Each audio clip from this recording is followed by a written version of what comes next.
Hello, Steve. John, how are you? Doing good. How are you? Good. Hi, Andrew. Greg. All right. Hey, Steve. Hey, Dave, Glenn, Jackie, who else is on? Peter? Hello. How you guys doing? Doing well. Doing Good. well. Good. All right. So I think we are broadcasting live now, and looks like we've got a good number of our committee members here. So Andrew, why don't you take it away? All right.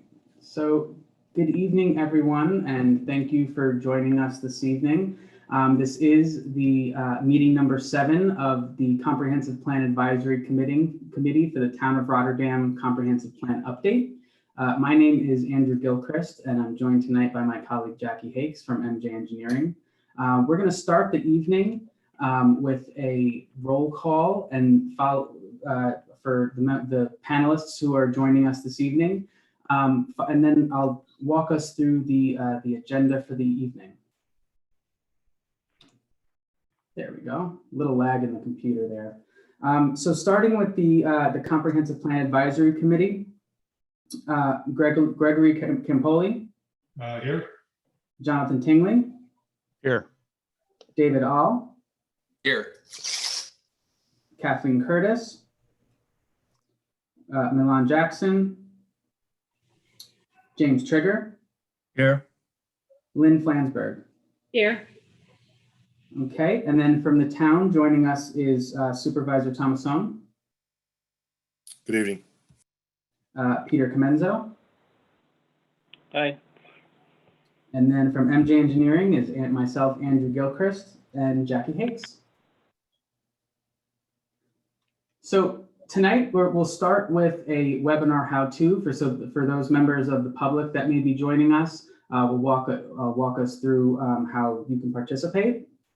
And then we'll follow that up with a brief project update where we are in the process, followed by some updates regarding the draft vision map. And then we'll dive into the main topic for discussion tonight, key topic areas that we're looking to discuss with the committee to get some further direction for the comprehensive plan. Then we'll move into next steps in the process. And finally, we'll end with a public comment period and Q&A session.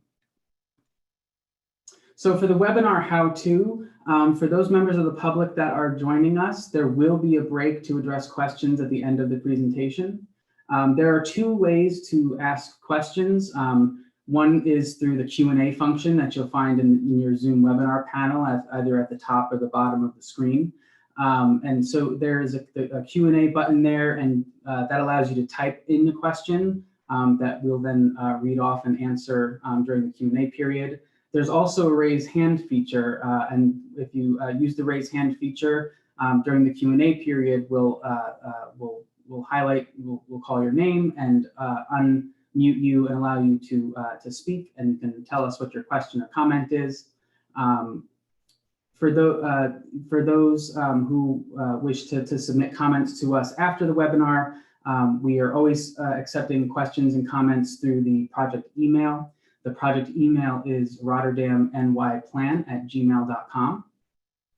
And a recording of this webinar will be posted to the project website after the meeting at rotterdamnyplan.com/meetings. So for those who are looking to rewatch this, that will be available there. So moving into the project update, in terms of the existing conditions inventory and analysis, this is the draft of this is mostly complete, but it is in progress. We keep this stays as a draft through the duration of the project. As we learn more about the town, this continues to get updated throughout the process. In terms of public engagement, we've held 8 stakeholder meetings to date. We will be following up with several stakeholders over the next month or so to kind of confirm and learn some more information. We've held 3 public workshops to date, 2 in person and 1 virtual, and we'll provide a brief overview of the virtual public event in just a moment. We've held 3 pop-up stations, 2 at the high schools and 1 at the senior center.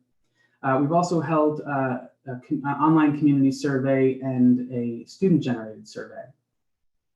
The draft plan, vision, and goals are complete and are available for public review, and we'll discuss that in a moment as well. And then the draft comprehensive plan framework is ongoing. And we just want to note that the engagement schedule overall has shifted due to COVID-19. So a quick recap of the virtual public meeting. This was held last week on October 19th, and this was held via Zoom webinar, where we had a total of 23 registered attendees. The main purpose of this virtual public meeting was to present and receive feedback from the public on the draft vision, goals, and vision map. Just going to go over briefly. We did have several live participant polls during the meeting, so just going to go over that briefly. We started off by asking, who was joining us, who was attending the meeting. So of those that responded to the poll during the meeting, 55% were residents, 10% were visitors, 20% were property owners, and 5% worked in the town. And 10% answered other. In terms of how people learned about the webinar, 5% heard about it through the newspaper, 26% through social media, 5% through the flyers, 37%, the majority of people heard about it through the project or town website, 11% through word of mouth, and 37% chose other. So I wonder I would like to know what that other method was. The next question, we wanted to find out which public engagement events people were participating in. So those who were who responded to the poll, 50% had attended the public open house, 20% had attended one of the pop-up tables that we had. 10% took the online survey, 20% had attended a stakeholder meeting, and then 35% hadn't attended a public event up until that point. The next part of the virtual public meeting dealt with the draft vision and draft goals. This was the first time that these were presented to the public to review and to offer feedback. When asked if people supported the proposed draft vision, 65% said yes, 30% said some components, and then 5% were not sure. In terms of the draft topic area goals and level of support, 86% of those who responded said yes, that they supported them, and 7% said somewhat, and 7% said not sure. So based on those who were participating, a fairly high level of support of both the vision and the goals. But again, these are available for review on the town website, in the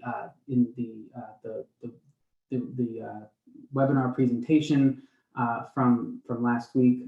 If people would like to take a look at that, it's also available in the vision map survey, which I'll get to in just a moment. In terms of the draft vision map, this was presented at that live virtual public meeting.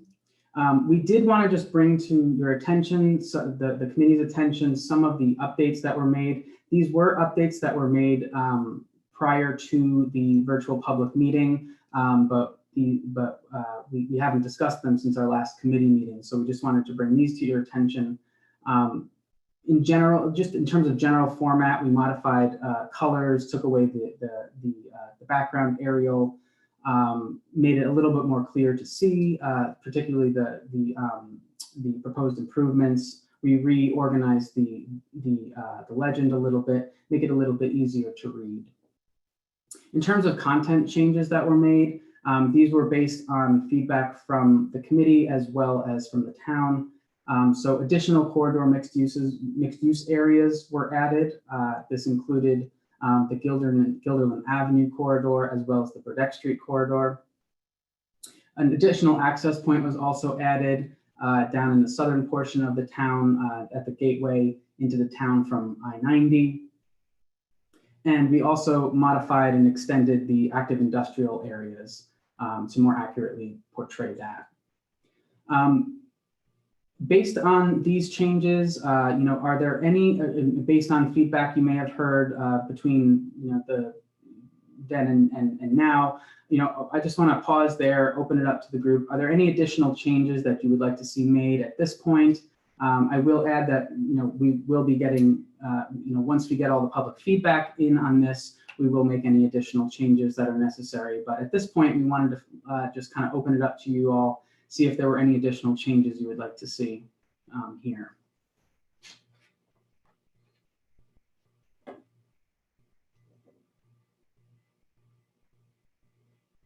Right. Okay. And again, this is not the last opportunity. This will remain in draft form. So we welcome additional comments and questions regarding the draft vision map. In terms of public feedback on the draft vision map, there are really two ways that the public has had an opportunity to provide feedback. The first one was through the public virtual webinar.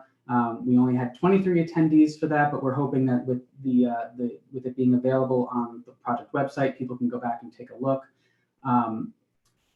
The other method to collect public feedback for the draft vision map is through the vision map survey, which is currently live. And the main purpose of this survey is to provide feedback on both the draft vision and the vision map. The survey opened on October 19th, the day of the virtual public event. And to date, we've had about 21 responses to that. I did just want to mention that we took a quick look at the responses we've gotten so far, and to date with the responses we've gotten so far, they're mostly positive. It's mostly positive feedback in support of both the vision and the direction of the vision map. A few adjustments, a few additions, including some suggestions to add additional regional access points, particularly along on Gilderland Avenue, north to Schenectady, south to Route 20, on Campbell Ave to Schenectady, Carmen Road to Gilderland. Those are some of the suggestions that have come in so far. But for the most part, they're positive comments and supportive of the vision map. In terms of a close date, we were looking at potentially November 6th. That would be 3 weeks having the vision map survey open. But we wanted to get your feedback on that and see if you were comfortable with that. If you would like it open longer, we wanted to open that up to the group. So does anyone have any thoughts in terms of the close date for the vision map survey? Well, I'll jump in. I think it should be kept open a little bit longer. 21 responses so far. We had 23 attendees at the public forum. I think the public involvement, if we can increase that at all, that would be preferable from my perspective, I think. So I think we should keep it open a little bit longer, maybe another, I don't know what it would be, maybe 2 weeks. Yeah, Sure, good point. thank I you. guess I was also thinking along the lines, from Andrew and Jackie's perspective, 23 attendees at a public webinar, and then, basically developing a survey for us, and then 21 respondents on this online survey. I know what my observation is from a town of this size on the quantity of people responding. Just wondering how we can do a better job of getting out to the community, and even to the point of extending this online survey. How do we get people to know that the survey is even there? What's our process of getting that information out to folks at this point? Or how can we improve that process, I'll say, going forward? Sure, Greg. This is Jackie. One of the things that we would recommend doing once we have a close date that everyone's comfortable with is doing a publicity push to say, hey, here's your, get your survey in, get your thoughts in before this end date. We usually find if we do that a week or two before the close date, it captures people's attention versus it's open and we don't have a set date. So it's a nice kind of reminder to folks. And one of the reasons that we asked one of the poll questions at the live webinar, how did you find out about this, was to help direct us in terms of publicizing future engagement activities like the vision map, and the town website and social media seem to kind of rise to the top in terms of those places where people found out about the live webinar and got information or go to get information. So certainly that I think we can provide whatever flyers or what have you that might be beneficial to the community. We can create the survey cards, which we had prepared for the the community-wide survey, where we had over 220 responses that we did earlier this year, which is a much broader survey. So we certainly can do that. That's something in a matter of a couple of days that they can be turned around. We have found that the places where people would normally be going to pick those up and that sort of thing, they might not be going there as often in today's world, but we certainly are more than willing to do that. And I think the biggest thing is, word of mouth was also another way, a smaller percentage of how people found out about the webinar, but that also helps as well, engaging your networks and helping to distribute that. But it would be helpful to get more input from the community. And, looking at a date, I'm wondering if, November 13th or November 20th, that week before Thanksgiving, perhaps, having it run through to that time period.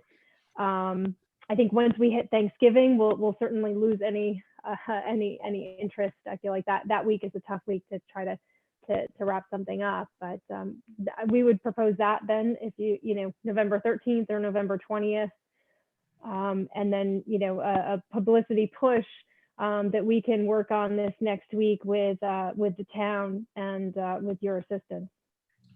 I don't know what the school district's policies are in terms of kind of a publication of something for a non-school related function. But one of the ways that I get a lot of information is through the school district that my kids go to with their email blast that they have.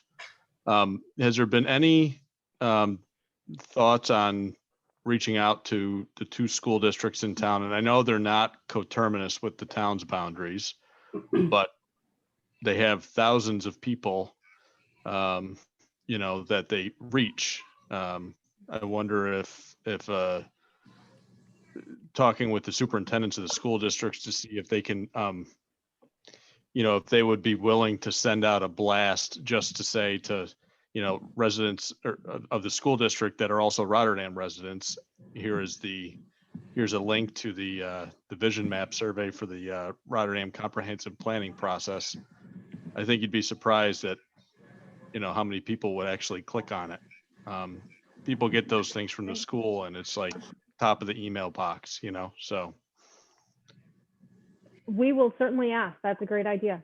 I was actually planning on talking to the superintendent. I know he was one of the people that was invited to the Monday public virtual webinar that we had, and it was the same time as our school board meeting, so he wasn't able to attend. So he asked me to bring him, anything that would be pertinent to the school and any ways that they can help. So I will certainly do that, but I would like to know, are we asking them to just send out something or just send out a link, a little description in the link? What are you thinking? Lynn, I think whatever's easiest for the school, we can provide some text and the link, I think the key is if we could direct people to the project website where they can, right on the homepage, it's the first thing you see on the project website is a giant box that links you to the survey. We can do whatever is easiest for the school district. Okay, I mean, I think even something as, if they're agreeable to it, something as simple as, here's a chance to give your input to the future of the town.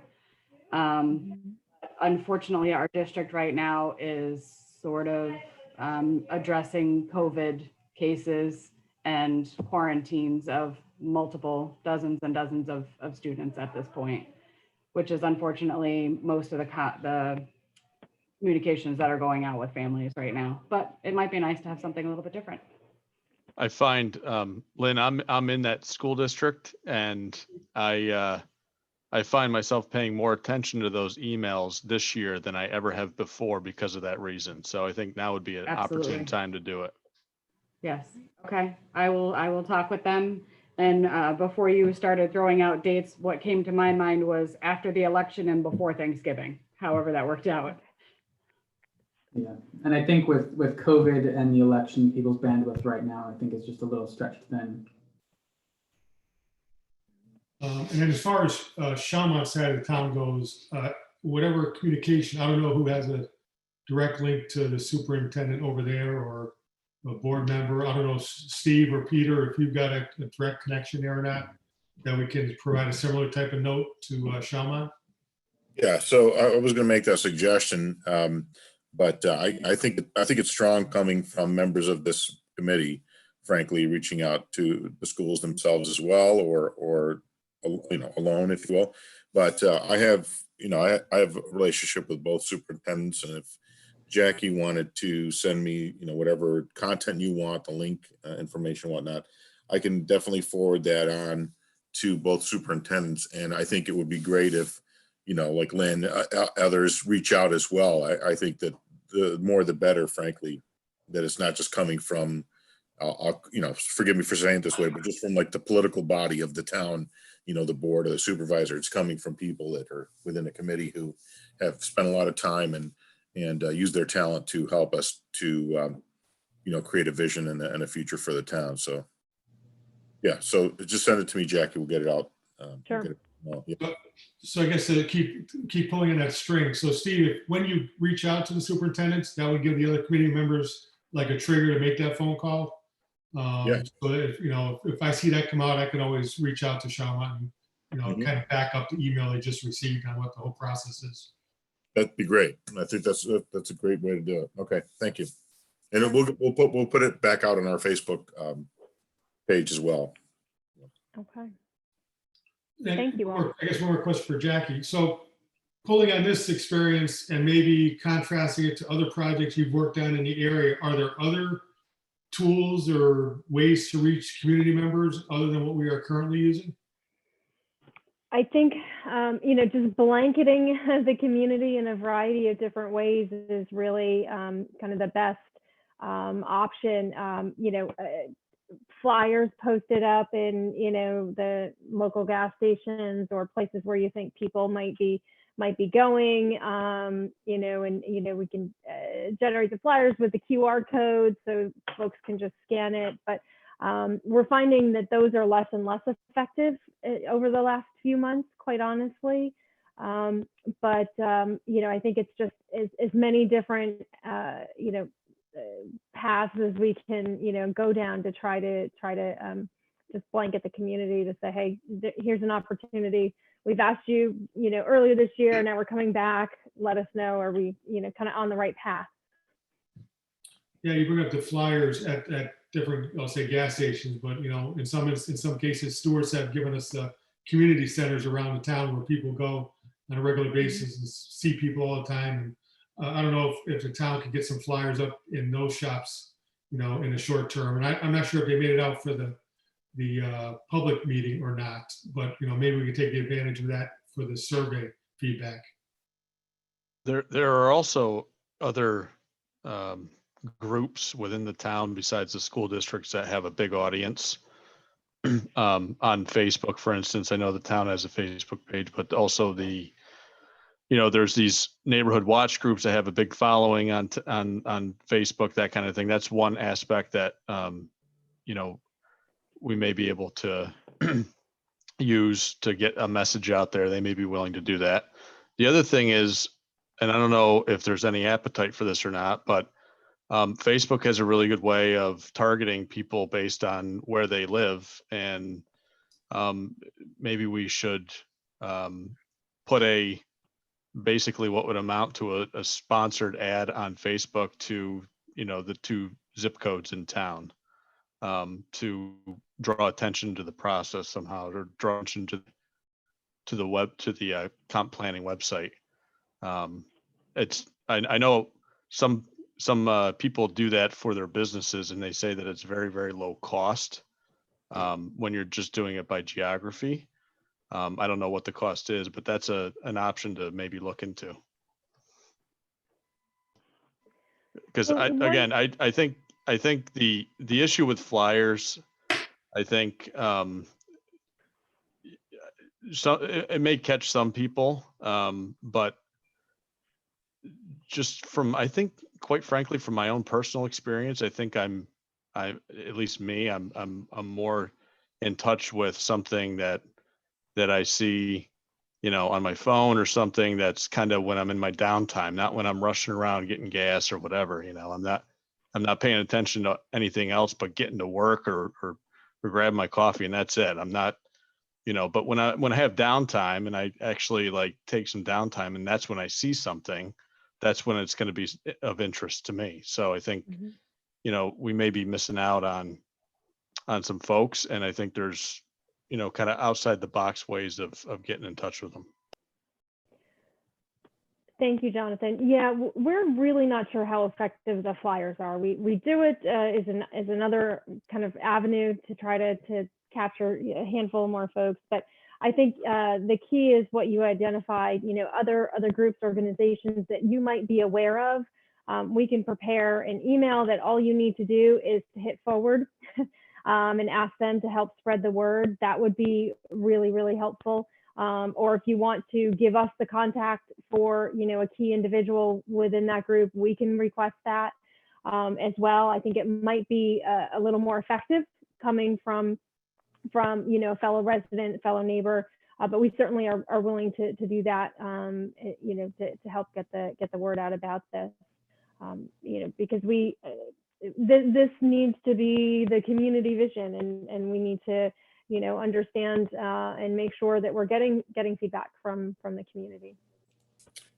So I apologize if I could interject one more time. And I really want to try to be quiet during this discussion, but during this part here, I just offer some more assistance.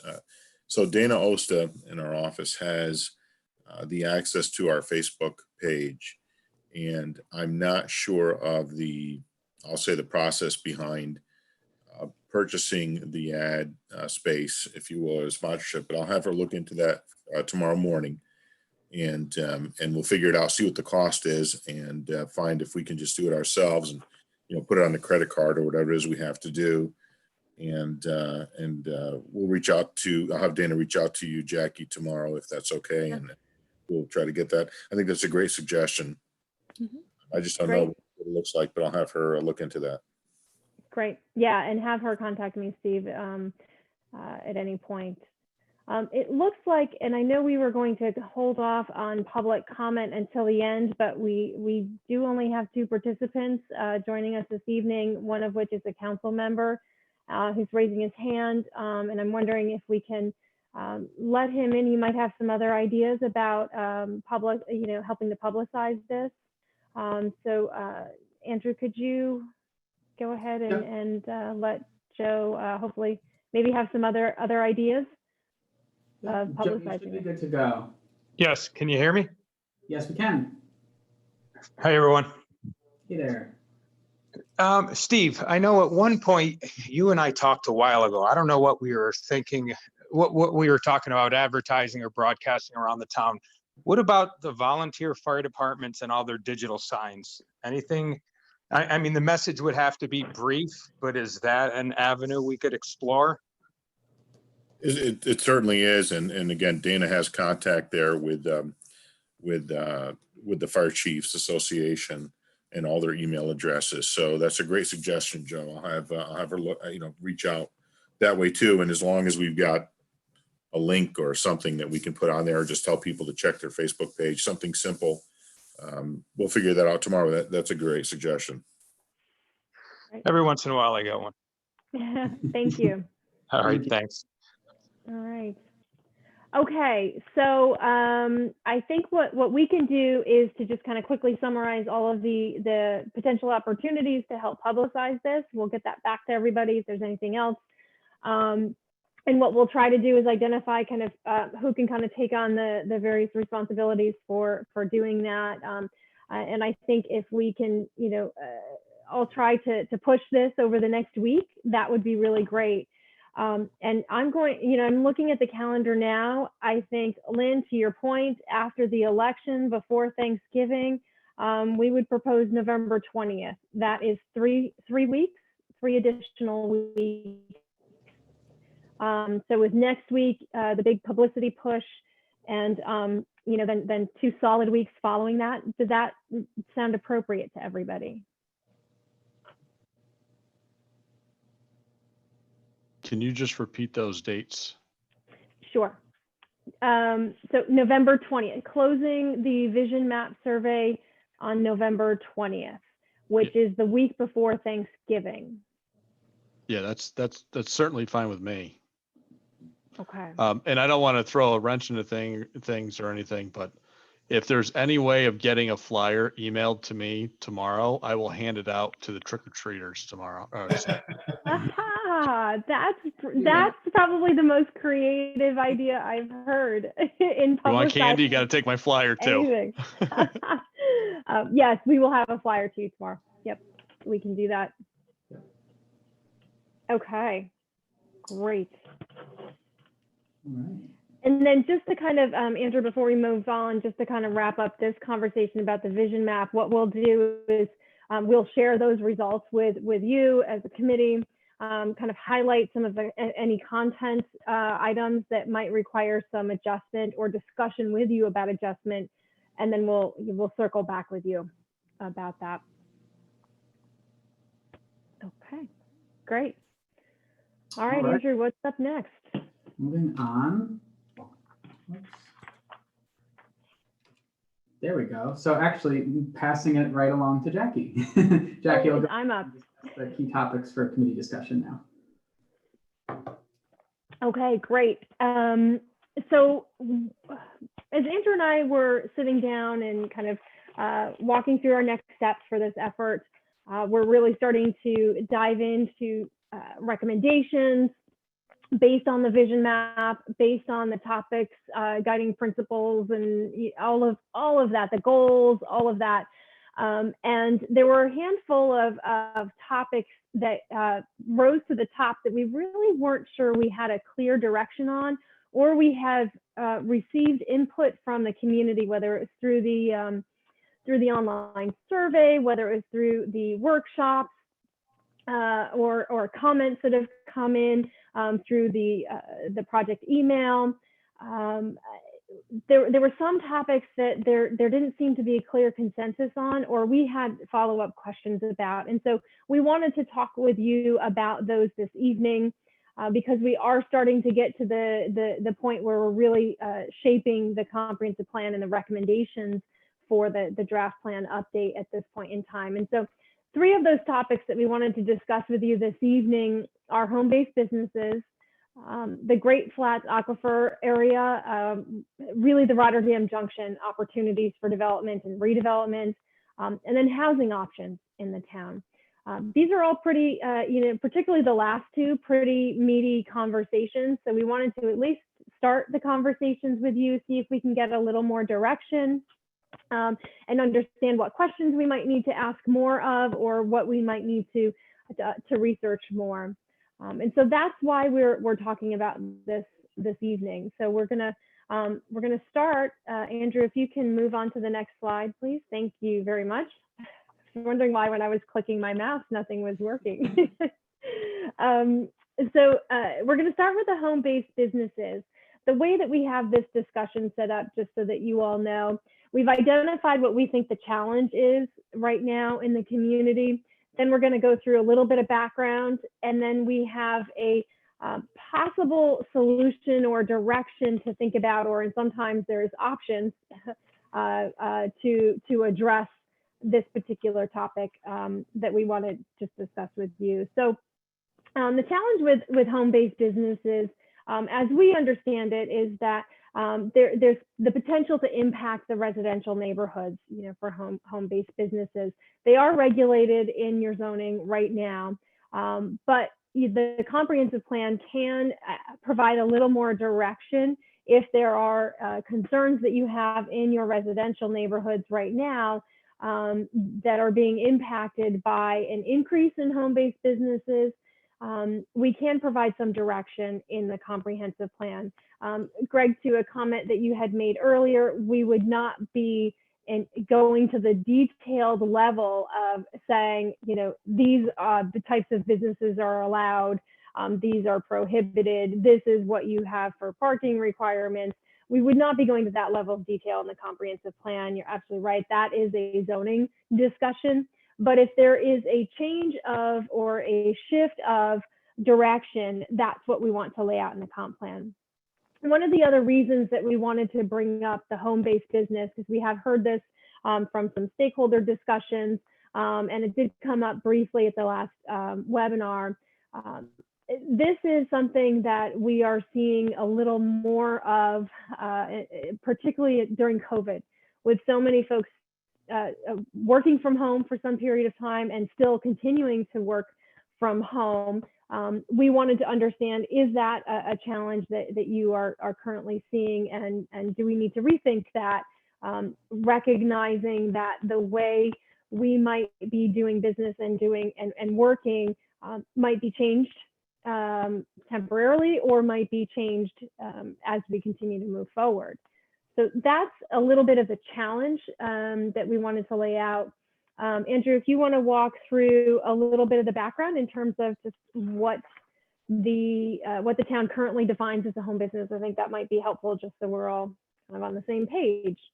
Sure. Yeah. So the current in the current plan, or the current zoning code, home occupation. I'm just going to read through this briefly, just so we all are kind of on the same page about how home occupations are defined in the zoning code. So home occupation is currently defined as a business, profession, occupation, or trade conducted for gain or support entirely within a residential building, or a structure or accessory thereto, which is incidental and secondary to the use of such building for dwelling purposes, and which does not change the essential residential character of such premises.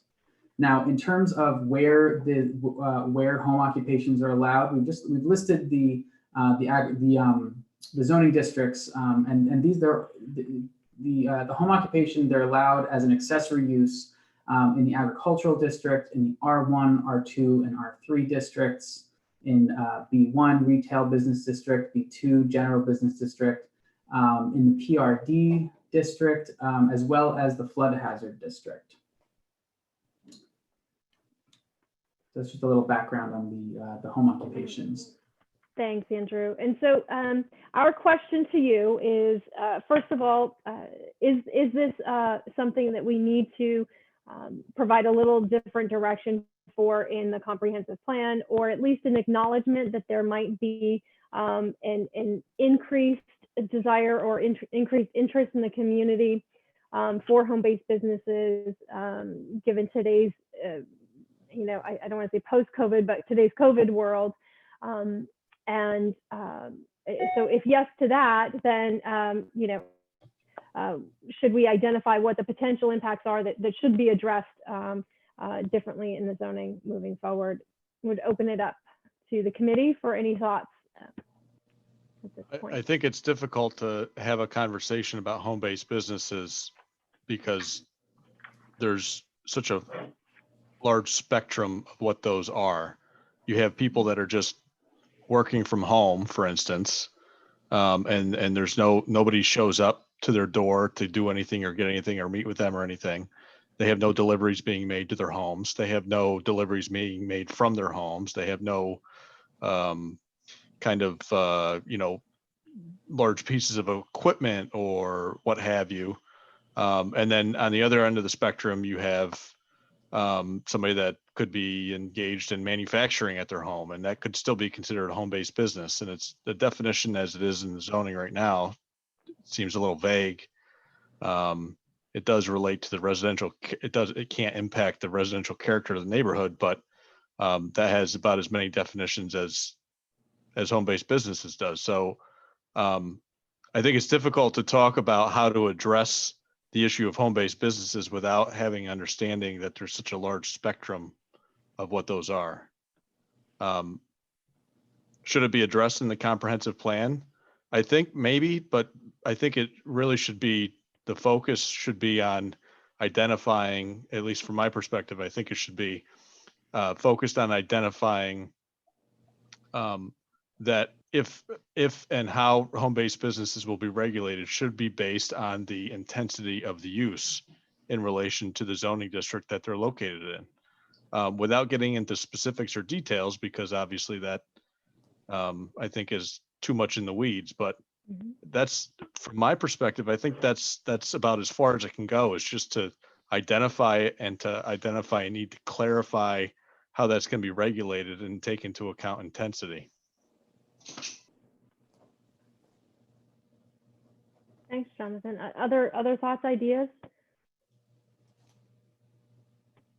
Just curious, going back to the definition, does a home-based business literally have to be based? Is it licensed in the home? I mean, is that a business?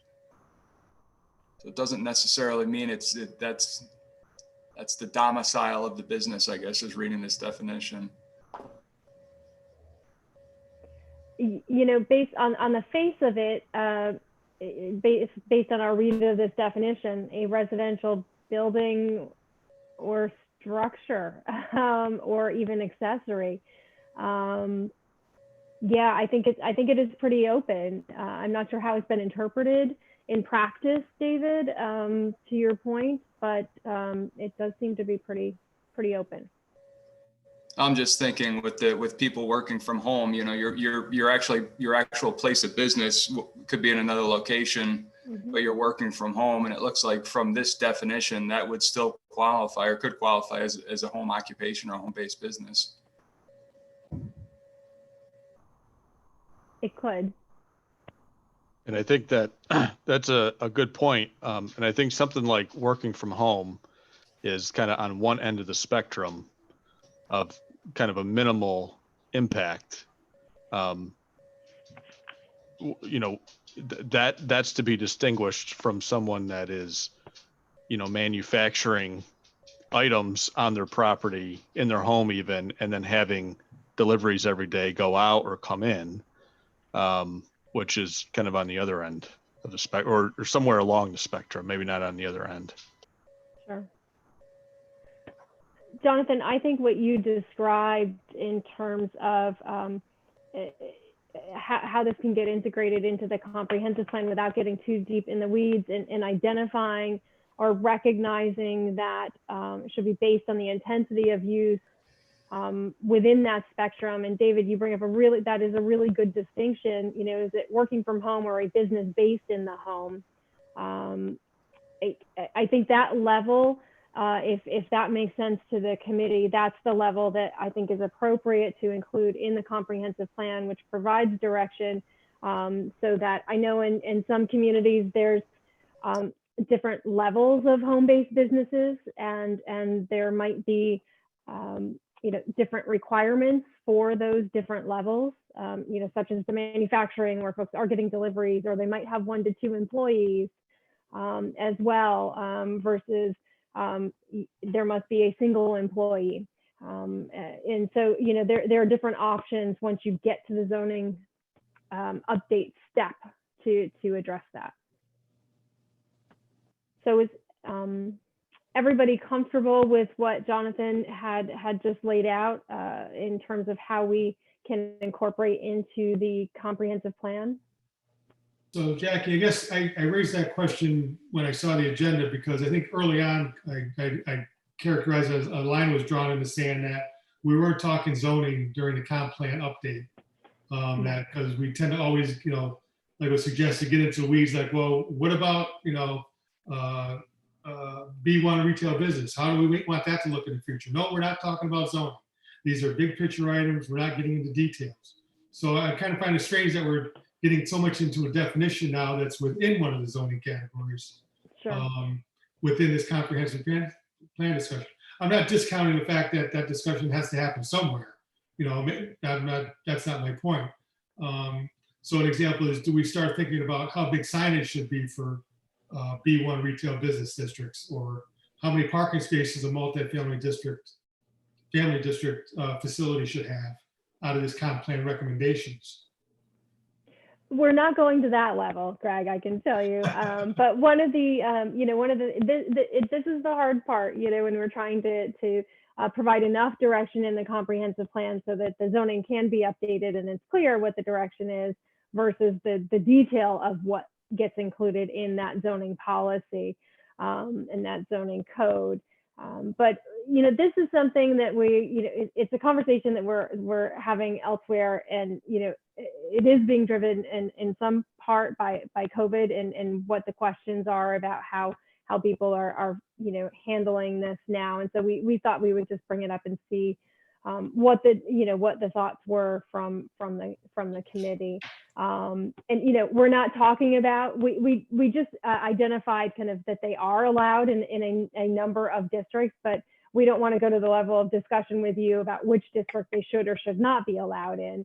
That's also not I think appropriate for the level of the comprehensive plan.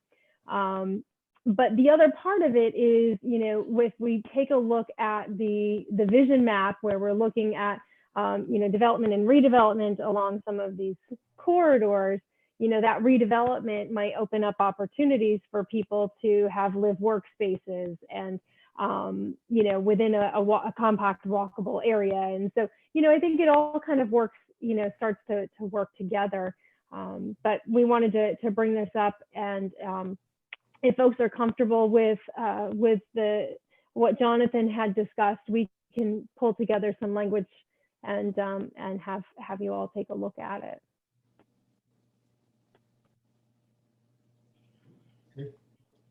Okay. All right, let's move on to one that I think might be a little more challenging discussion. There are some larger requirements at play here, and that's the Great Flats Aquifer area, which is basically a good part of the Rotterdam Junction area.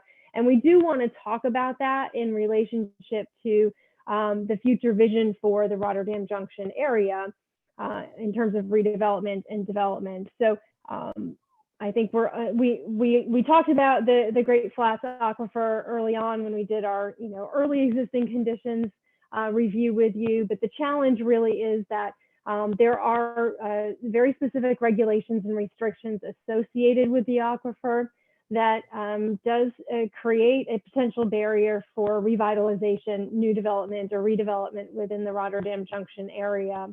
And that area is an area where we've identified kind of the Hamlet mixed-use corridor as part of the vision map. And so, Andrew, if you can move on to the next slide and provide a little bit of background about the aquifer and what some of the regulations are, or what's guiding that. And then we've also asked Peter to share with us some of his practical experience in terms of redevelopment in that area. And then we want to talk through what some options might be. So Andrew, you want to share, just remind us all a little bit about the aquifer. Yeah, so I'm sure you're all aware of this, but just to bring everyone up to speed. So the Great Flats Aquifer is one of the most one of the largest and most active aquifers in the state. It covers approximately 25 square miles, serves over 150,000 residents, including all of Schenectady County, Rotterdam, Niskayuna, Glenville, Village of Scotia, and City of Schenectady. It is the users of the water from the aquifer are permitted to withdraw by the New York State Department of Health, and the land uses are regulated by the Schenectady County Intermunicipal Watershed Rules and Regulations. So the biggest challenge for for Rotterdam is that it is within a significant portion of the town are within these protection zones, which guide the types of land use and the intensity and the types of uses that can occur. So zone 1, that's the darker blue areas. These are the wellhead protection zones where the actual wellheads are located. Zone 2 are the primary recharge zones. It's that sort of tan area. Zone 3, which makes up a significant portion of Rotterdam Junction, that's the general aquifer recharge zone, and that's primarily the location of the actual aquifer itself. And then Zone 4 are is the tributary watershed zone, which covers a significant portion of the town. And yeah, so that's just some background on that. Oh, Jackie, you're on mute. Sorry. There we go.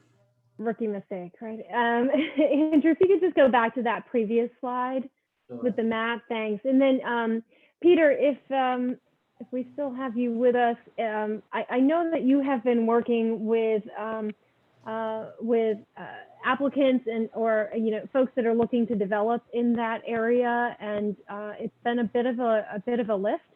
I'm wondering if you might be able to talk about that and to provide a little context in terms of the challenge with development and redevelopment in that area right now. Yeah, can you hear me? Yes. Okay, thanks. So that, the area of Rotterdam Junction, and this is kind of unique. If you look at this map that Andrew's showing here, you can see the areas that are shown in blue, which are kind of denote Zone 1. According to the watershed rules and regulations, the only thing you can do in those areas is basically withdraw water. That's the only thing you can do unless you get a waiver from the State Commissioner of Health. So any type of proposed development or redevelopment, especially in Rotterdam Junction, where the wells are located right on Main Street. There's a tavern there. The firehouse is across the street. We've had a proposal for Rotterdam, for Dollar General to go into the Rotterdam Junction, and it's been almost a year now. Obviously, with the COVID situation, is kind of made it a little bit more difficult, but it was reviewed by the town board, I think, over a year ago. We had public hearings. We have a whole separate process where we review these impacts locally, both at the town board level and then with the watershed board technical committee looking at the plans, et cetera. So that process completed almost a year ago, and we've been waiting for the state to respond as to whether or not they would permit that. And I believe we finally have got some movement, but it really makes it difficult to do anything in that area and look at any type of redevelopment or have a new business go in there. And we haven't seen any development to speak of in the last 20 years in that area in my time at Rotterdam. And I think one of the biggest hurdles is that legislation. Obviously, we need to protect the aquifer. We need to do everything that we can to make sure that we don't impact that.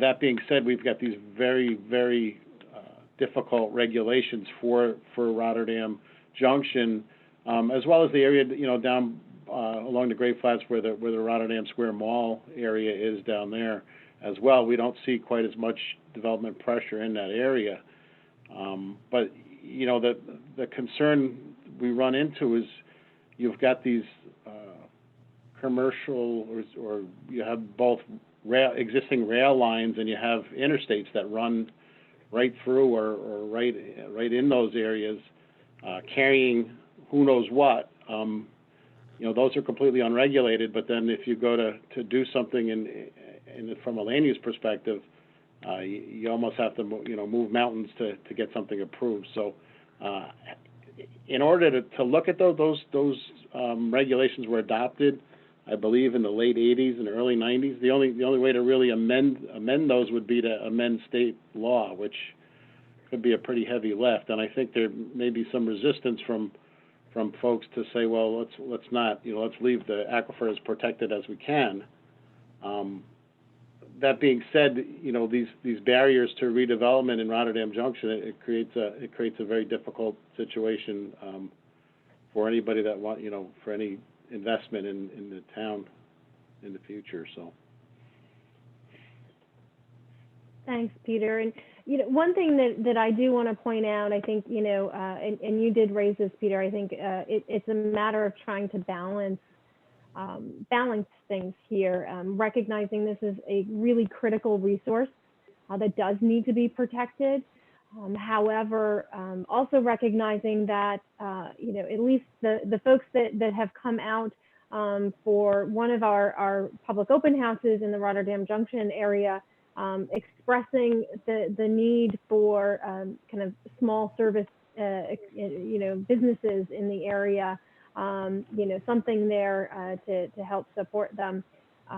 So how do you balance that? I think is the big question. And so, Andrew, if you can advance to the next slide, some options to think about. What we have identified now in the vision map is focused right on right on the main street, the hamlet scale, small scale type of redevelopment to the extent that it can, recognizing that it will take a little bit longer to go through that process because there are additional regulations that must be met. So that's kind of the direction that we're heading in right now. Something else we want to talk about is, does this committee think that it makes sense to coordinate with the regional partners? Is it time to take a look at the regulations there and refresh them, see what might be possible, and see if there are other ways that that redevelopment can happen that can still protect the aquifer moving forward. And then there's the other extreme, or it could be, focus the recommendations solely on building the recreational resources that are already there in the area and building on that and kind of transitioning that area a little bit more. Now it can be all of these, one of these. We just wanted to get have a little more discussion with you all about this particular topic and see what your thoughts were. So that's what we have to lay out for this discussion, and certainly want to hear from all of you.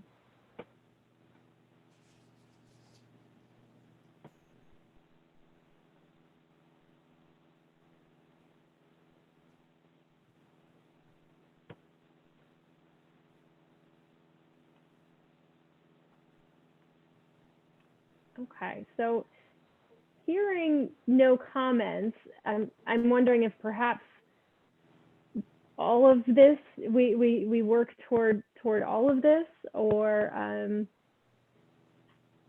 keep the direction. Yeah.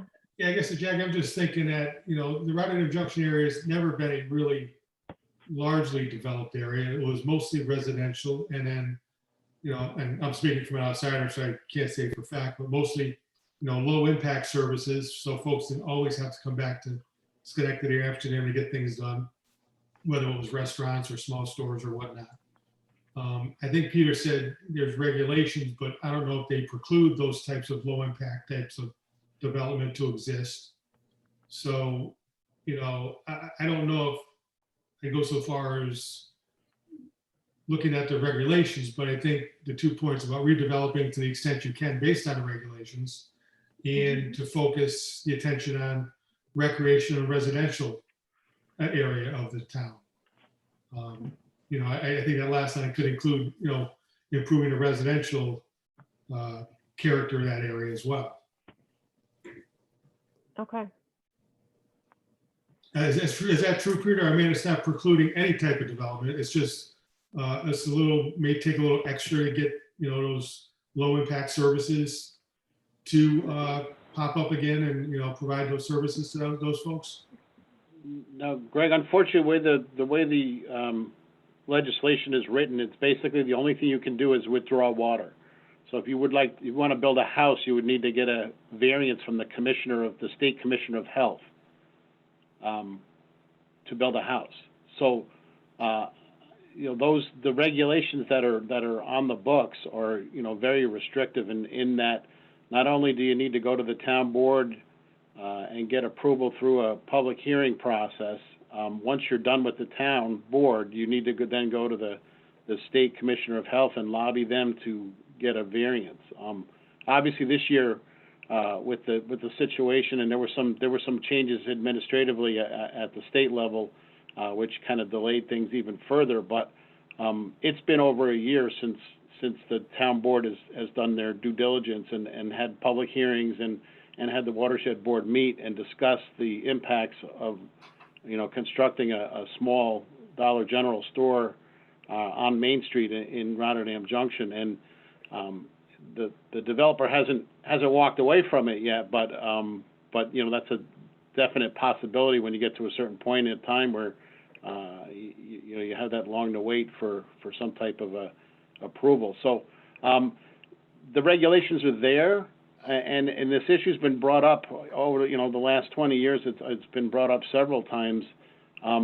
It's a hot topic issue because nobody really wants to go and change the regulations to make things more open for potential impacts to the environment. That being said, there's train cars that sit there in Rotterdam Junction that are full of chemicals that are sitting in Zone 1. And we don't know what's in those cars, and they move. So you look at somebody that wants to put in some type of a, basically we're looking at the stormwater impacts for those things to make sure they're not burying any tanks. But then you've got these other regulations, these other industries and other industrial uses that are basically more of a threat that aren't even regulated by the state.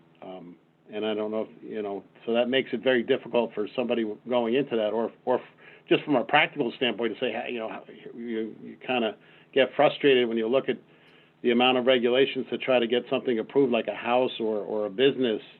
And then you've got these unregulated uses like the interstate, the railroad, state highway that are basically traversing these zones that are completely unregulated. Peter, help. If I could have sorry, just a quick point of clarification for myself. So, Peter, and Andrew, if you can, with your cursor, identify those two darker blue areas for the Aquifer Protection Zone 1. Yeah, let me get this spotlight. So I think that there, right, and then to the south. Right, Peter, those are the areas you're talking about, correct? That are really just you can withdraw water, and then the other blue areas, Zone 3, also restrictive, but not as restrictive. Is that accurate? That's correct. Yeah, that's correct. Okay. I just wanted anything really that anything in between the thruway would be north and east to the Mohawk River in the town of Rotterdam. This is regulations that are not in Glenville or Scotia or Niskayuna. We have a completely separate review process whereby somebody comes in with a project, say near the Rotterdam Square Mall.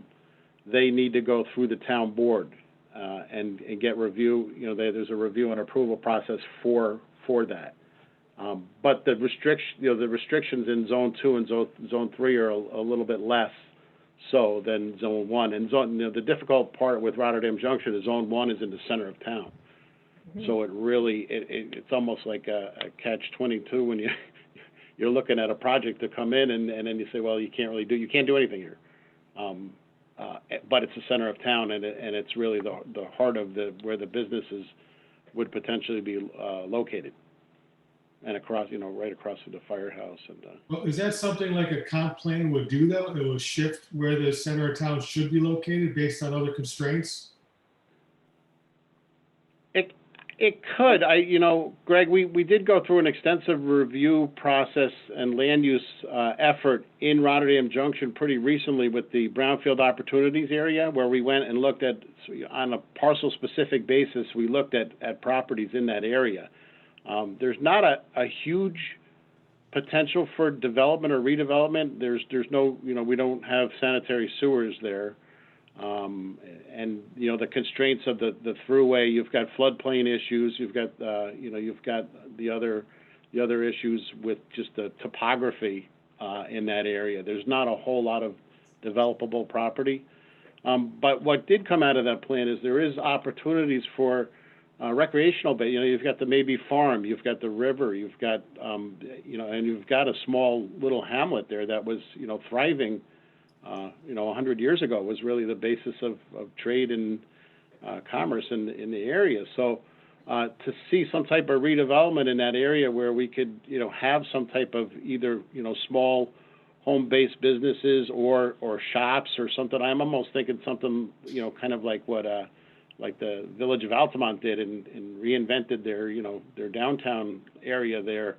We have got some low-impact type of services, and maybe something related to the recreational component that we could promote in that area. That may be something to look at. We've got the Westina School there the school which is now closed. I guess Bosse's is moved out. And then some of the other businesses there that are vacant. There was a bowling alley that was a packaging company that now that business is vacant. So looking at those individual parcels down there and encouraging some type of redevelopment, I think would help.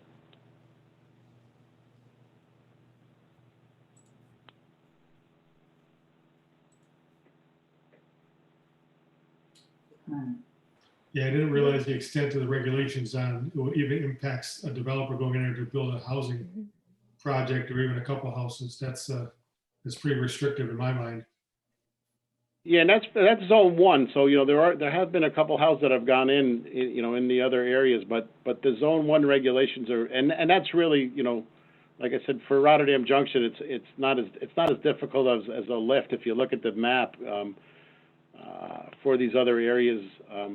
And the area down by the Rotterdam Square Mall, for the most part, that most of that area is vacant and owned by either the town or New York State. And I guess thinking about the other impacts of trying to get the regulations changed, it's one thing to have the town of Rotterdam residents supporting that, but the other constituents, other people that use our water, which are all the surrounding towns in Glenville and Scotia and other places, I'm sure would be not in agreement with those types of reduced regulations at this point. That's true. One thing that I am pulling out of Peter, your comments that perhaps we also want to think about is recognizing that there does seem to be I think you put it, unregulated activities, whether it's the rail or transport of other things through the area, in particular through a good portion of the aquifer based on that map. And perhaps what we could do if the committee felt that was important is to identify that, to recognize that this is an important area and anything traveling through here, there should at the very least be, continuously updated emergency plans for anything that might happen in this area. So that's another type of thing that we can incorporate into the comprehensive plan for this area.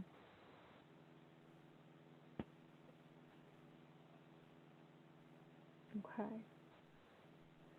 So based on, Greg, your thoughts, the idea, Andrew, if you can move to the next slide, please. So, focus on redevelopment where you can. The term low impact services that both Greg and Peter were using really is I think a great way to define what we were thinking when we were talking about hamlet scale. for this area in terms of the vision map. So that's a really great, I think, way to describe it. It could be, one small business here or there. And then, that third bullet, focusing on recommendations, building the recreational resources and the residential character, improving the residential character, which Greg was a suggestion that you offered. With kind of the focus on those two bullets, is that what I'm hearing makes sense to move forward at this point in time?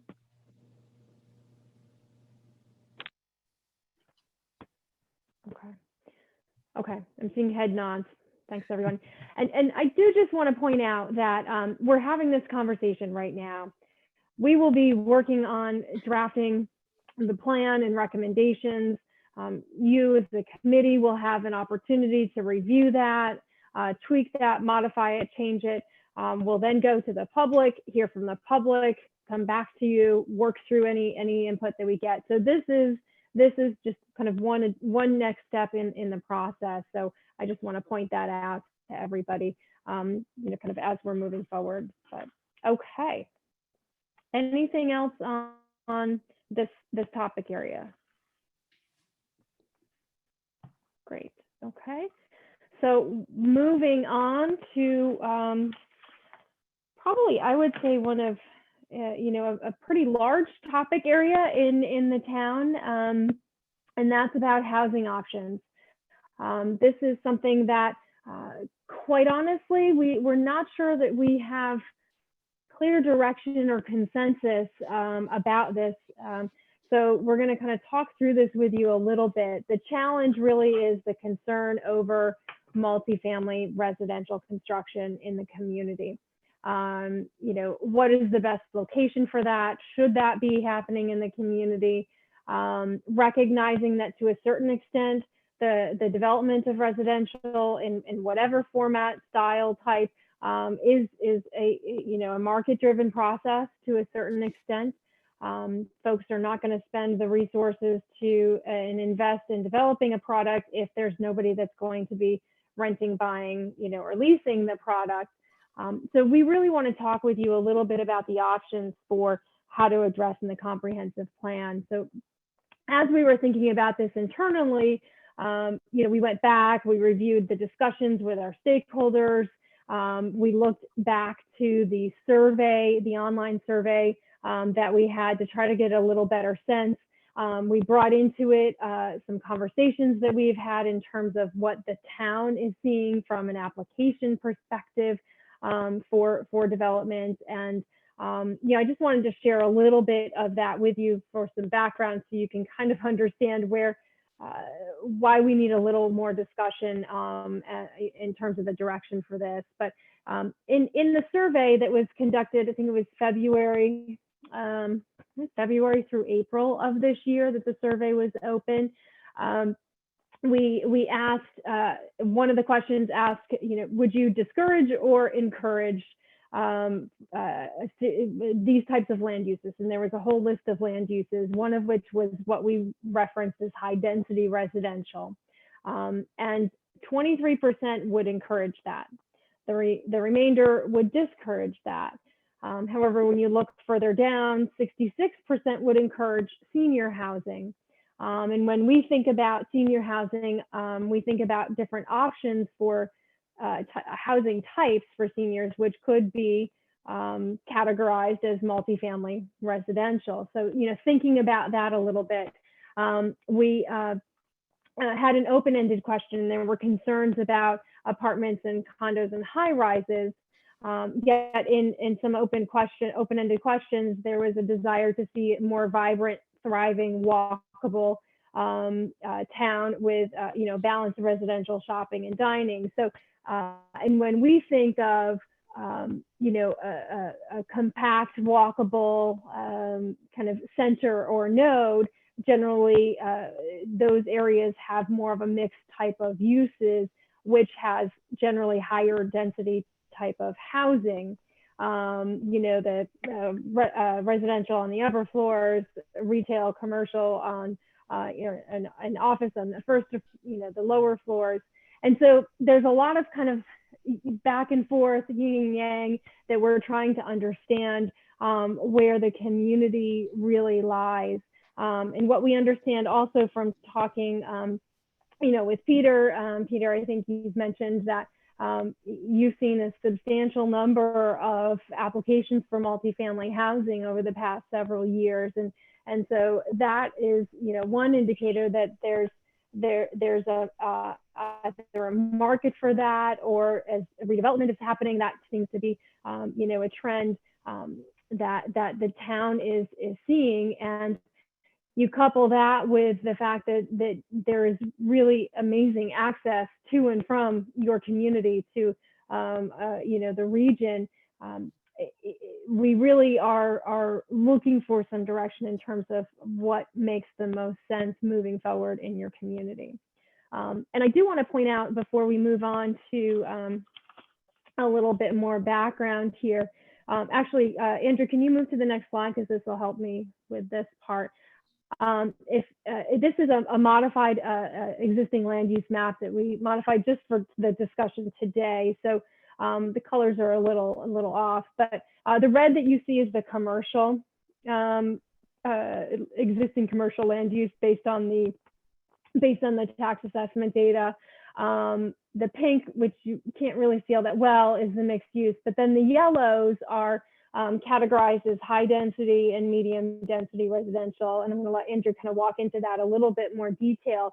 But these are primarily, if you think about the vision map, the proposed draft vision map, the corridor, the mixed use corridors and the nodes that are identified really do align with where your existing higher intensity development and residential is occurring, and moving forward, that's what is currently being recommended. And so we do want to share a little bit more about that with you. But Andrew, can you just talk a little bit about what the high density, medium density is? Sure. So, so the high density that's identified here is a combination of tax parcel data, or data we got from the county tax parcels, so based on property classification code, and it's also part from the town as well, the stuff that Peter helped us identify. But it includes sort of commercial apartments, so this would be more like apartment buildings or apartment complexes, as well as three family homes, the sort of 3 family and up, essentially. The medium density that you see in yellow, or in orange, excuse me, these are primarily these are single family homes with an accessory dwelling unit, as well as 2 family homes. And then the commercial we wanted to include in there to sort of show the relationship between the two, geographically, how they're related to one another. The mixed use includes, buildings that have a mix of uses, commercial, residential, might be, commercial on the first floor, residential on the second floor, what have you. Jackie pretty much touched on most of it, but we just wanted to provide some context as to where these are located now on the ground. Thanks, Andrew. And if you could move to the next slide, we've laid out a handful of options to think about for this group. And I think the first question, and I think the most basic question, is, does the town want to provide a housing options moving forward? And I think if the answer to that is yes, then housing options are, it would need to be more than just single family residential. And the trend certainly has been for, whether it's condominiums or townhomes or, whatever type of multifamily housing, the pre-COVID trend, and I am curious what the housing trend will be, in another 60 months to a year, but the trend is for young professionals, the millennials, seniors that are looking to downsize and looking for maintenance-free options. They're looking for different types of housing other than single-family housing, and looking for more of like an experiential situation. So, you know, looking to be close to activity, close to work, et cetera. And so I certainly have been seeing those trends in other communities. And so, you know, the most basic question is, do you think it's important to provide a variety of housing options moving forward? And then we can kind of talk about what that might mean later on. So I would pose that question to this group for discussion purposes. I wonder if somebody looked at the existing land use and kind of assessed what we see based on that. You know, just taking a quick look, you see the high density multi-use close to our interchanges. So folks may be buying apartments there to drive to Albany to go to work. Other spots, you see the high density next to commercial areas where, you know, they're close to what was the Rotterdam Square Mall, or they're surprisingly, they're not close to the Altamont Avenue corridor of commercial activity though. So, you know, like you described, you may see apartments. I guess the ideal one is if it was a better configuration down, you know, on Campbell Avenue, where they've got access to the bike path, they got access to downtown, they got access to the Viaport or the mall. So it's a perfect central location for high density, which I think is the ideal situation. I don't think you're going to get to the situation where they recently did a Malta that was more or less a flop, I think, where you built the multi-use facilities where you had retail on the bottom and apartments on top and nobody showed up. So, you know, just kind of looking at our existing land use and where would we want to see that high density built out to access to existing commercial activity, or access to the interchange points for the town is an option. But the other thing I was thinking about too is, from your history or from your background, is there a number with respect to percentages of single family, multifamily, high density housing that works or doesn't work, or defines the character of a town or area? What's the percentages in East Greenbush? What's the percentages in Saratoga? What's the percentages in Glenville? Because that may drive what the town character looks like in the next 10 or 20 years. Short answer, Greg, there is not at least in my experience, a recipe, if you will, for the percentage of you know, high density to single family residential. I think it's really more about the scale of what that higher density residential might be. Is it the 5 stories, 5-story buildings in Malta, or is it more 2 or 3-story buildings that fit in, you know, a little more within the character of the community, but still can accommodate, you know, different types of housing and residential. I think you hit on it in terms of the location where it's, you know, easy access.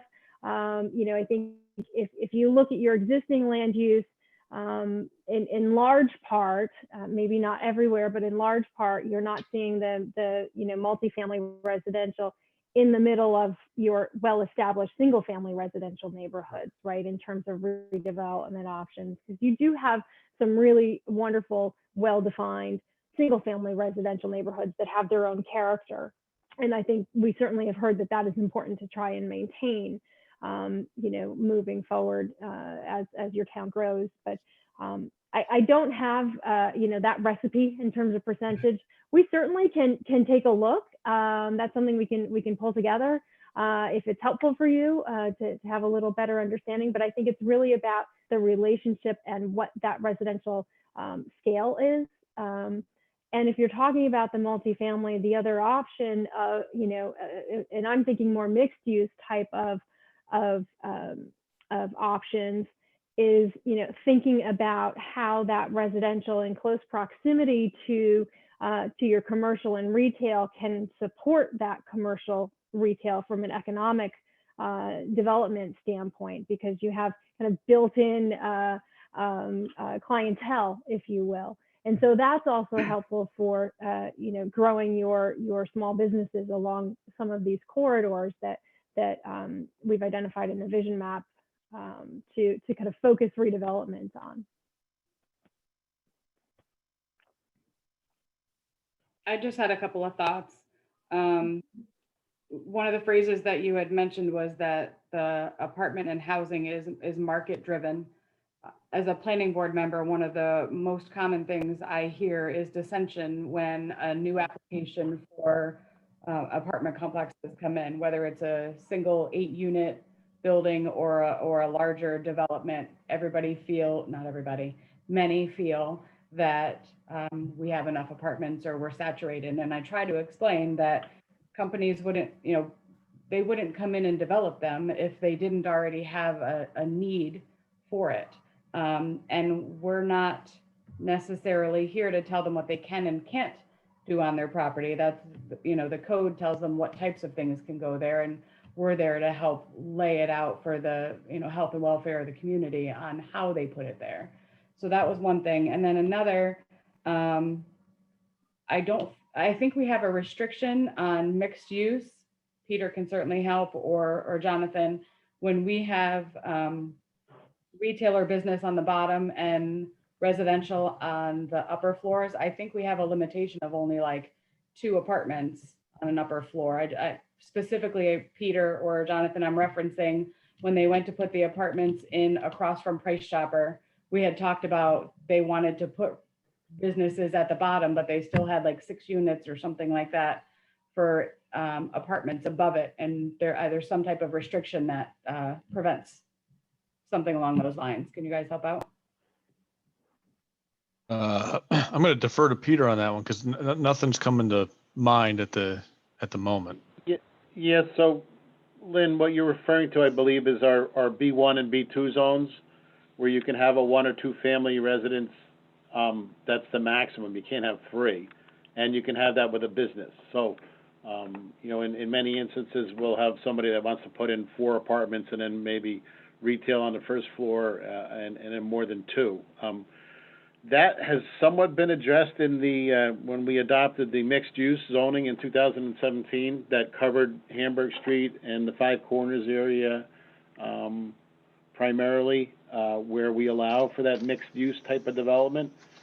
The trend, and this kind of alludes to what Greg was talking about, is the trend is for these developers, they're really not looking at the retail, and I don't, especially with what's going on now with the whole retail industry, they're looking to build apartments and they can't build them fast enough. They're renting as fast as they can build them. So the key, I guess, in terms of moving forward with the comp plan and figuring out this hot button issue is really looking at both Burdick Street area and Hamburg Street, Carmen Road, because those are the areas of town where Hamburg Street, we've got, we've got sewers going in over there, and there's been some very recent interest in doing projects for residential development in those areas, and as well as Burdick Street. So I think, a big task of this group would be to really take a look at that and say, okay, do we want to designate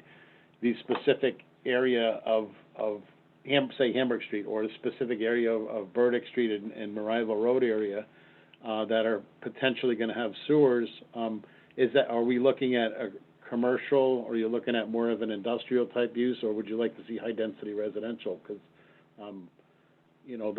those are going to be the areas where we're going to see the biggest push, in my mind, for some type of development or redevelopment.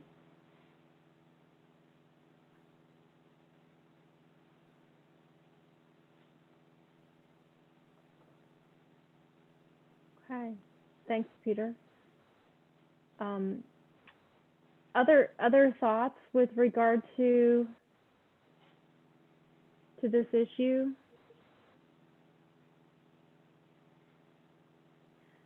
So let me walk through what we have proposed here in terms of some potential things to include in the comp plan. and that is to discuss the benefits of providing a variety of housing options to accommodate multiple demographics here in the community, and talking about what that range could be.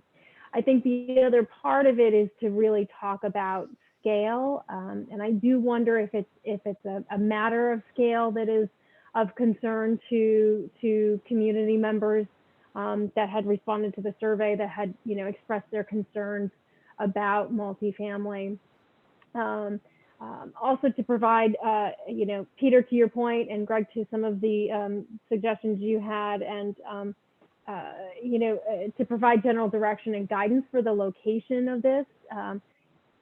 We're not looking at identifying parcel-specific locations, but a general direction, general location that would then, as part of the zoning update, take a look at, all right, the comp plan said we'd like to have more flexibility for, housing options in this area. Perhaps, Lynn, to your point, it might require some modifications to allow for, more flexibility in terms of mixed uses. And so that's the other part of this. And then we just had a little note here that, there are other, we can offer other recommendations to address this issue more broadly. And I think some of those things would be really to talk about scale and character and the design of anything that were to come in, to make sure that it does fit within the context of the area that it's coming into. And I think that context might be a little bit different, in certain areas, the five corner areas versus, off of, one of the interstates, for example, or up by, Viaport Mall. So these are some of the directions that I think, we could go in, unless we hear, some concern from the committee that you don't want to be heading in this direction, or you don't think that that reflects what you are envisioning for the town.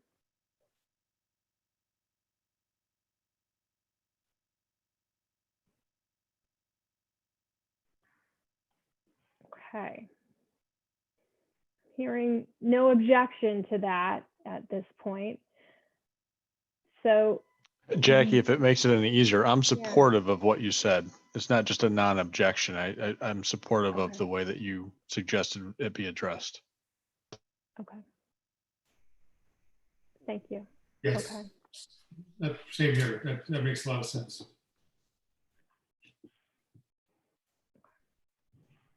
Okay. So stay tuned. I'm sure this will be an area of the comp plan that a lot of folks will be focused on. But yeah, we'll pull together a discussion and some recommendations here focused on this, and good. That's helpful for us. Thank you. All right. So Andrew, if you could move on to the next slide. So those were the kind of three main topic areas that we wanted to talk about at this point. We might, as we dive deeper into the comp plan development, there might be others that we need to kind of float by you and talk with you a little bit more. We are in terms of, and if there are other topic areas that you would like to have more discussion with your fellow committee members about, please let us know, and so we can do that as well. But in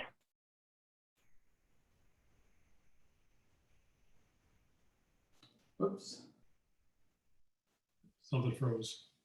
Oh, can you hear me? We can hear you. Looks like we lost Jackie. Oops. All right, well, I'll continue on with the next steps. So if Jackie hears us, she can join back in. So in terms of our next steps, over the next month or two, we will be reaching out to some additional stakeholders. In particular, we did want to reach out we wanted to get the development community perspective. So we will be reaching out to some of the local developers who work most often in Rotterdam. So we'll be reaching out to them. We'll also be circling back with planning and zoning chairs, as well as the code enforcement officer, to dive a little deeper into some of the planning and zoning specific recommendations that may get incorporated into the plan. The next thing would be the vision map edits.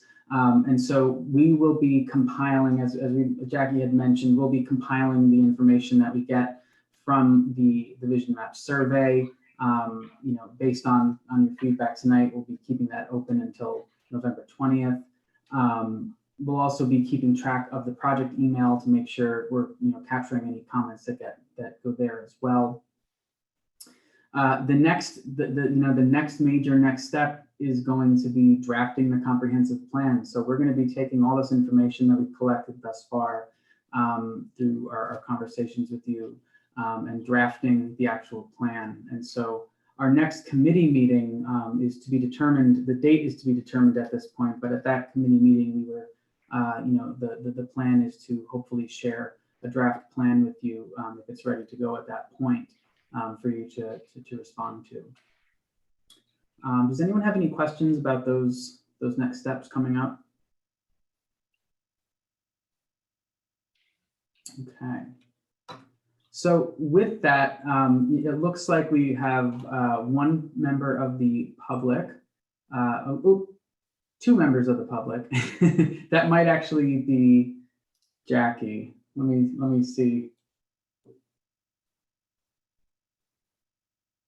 Let me just see here. Hi, everybody. Can you hear me? There she is. Yes. Can you hear me okay, Andrew? Yep. Okay. We just went through the next steps. I don't know if there was anything additional that you wanted to add. No, because I didn't hear it.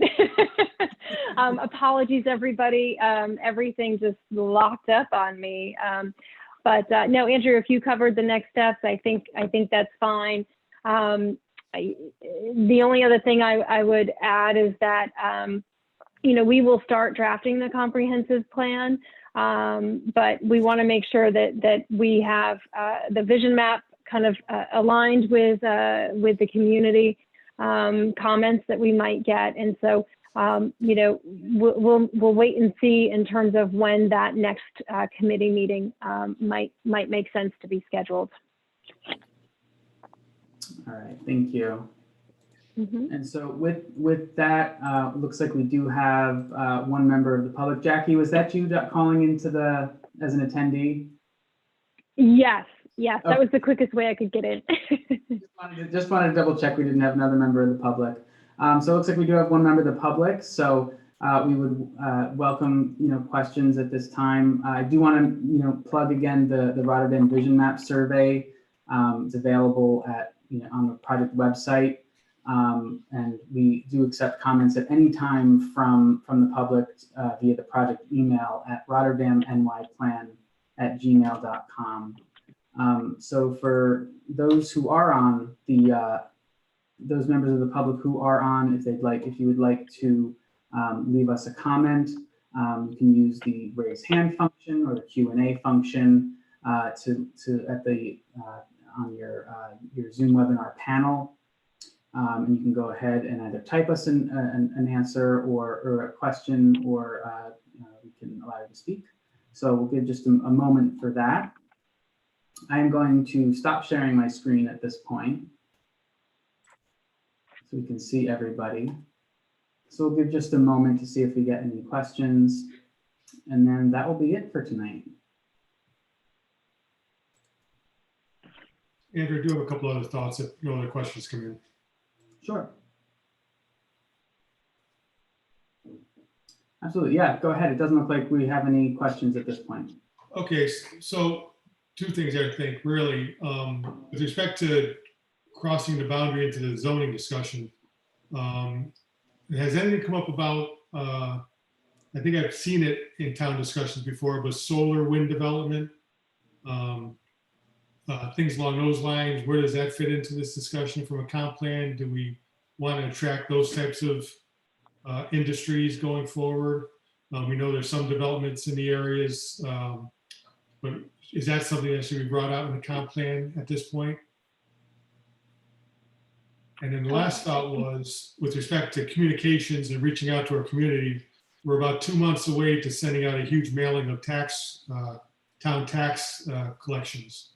And I wonder if there's something we could put in those mailers to kind of give a summary of this project and where we're at and what next steps are. Sure. Greg, this is, I think that was Greg, if I recognize the voice. Yep. This is Jackie, and absolutely, I think with regard to your second comment, we can pull together, a comp plan kind of status update, if you will, and we can do it in kind of a nice one-pager, graphically based, update. And we certainly would do that if the town would be willing to help distribute that. So that's a great idea, just to let folks know that this is going on. And with regard to your first question, solar is definitely a big topic, in so many different communities. And the comprehensive plan is a place to be talking about that, certainly. Just so that part of what we will be doing is having more in-depth discussions with Peter, your code enforcement and building inspector, Lynn, a heads up to you, your planning board chair, zoning board chair, to be able to help get a better understanding of zoning, specific zoning challenges that they are seeing. And so what we'll do is kind of categorize, those types of challenges and provide some direction in the comp plan in terms of future zoning update, should that be necessary to bring it into alignment with the comp plan. So we are kind of having a deeper discussion about the zoning, even though we are not recommending specific, zoning changes like, within the comp plan, unless it's something really critical that the community wants to have. But it's that fine line. But yeah, solar is something that can be addressed in the comp plan if it's of importance to you. Okay, thanks. Okay. Does anyone have any other questions, comments? We still have no comments from the public at this point.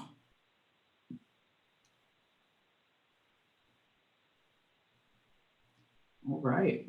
Well, with that, thank you, everybody. We really appreciate your time. I think this is a really helpful discussion, particularly for us as we start to draft the plan. We will most certainly be reaching back out to you as we have, additional questions. As Jackie had mentioned, feel free to, if there are other topics of conversation that you would like to bring up with us or the committee, please let us know. But otherwise, and to those who are out in the pub, on the public end, thank you for listening in. We appreciate you tuning in. But otherwise, have a lovely evening and have a nice weekend. Thanks, guys. Thank you very much. Thanks, everybody. Good night. Yep. Bye-bye.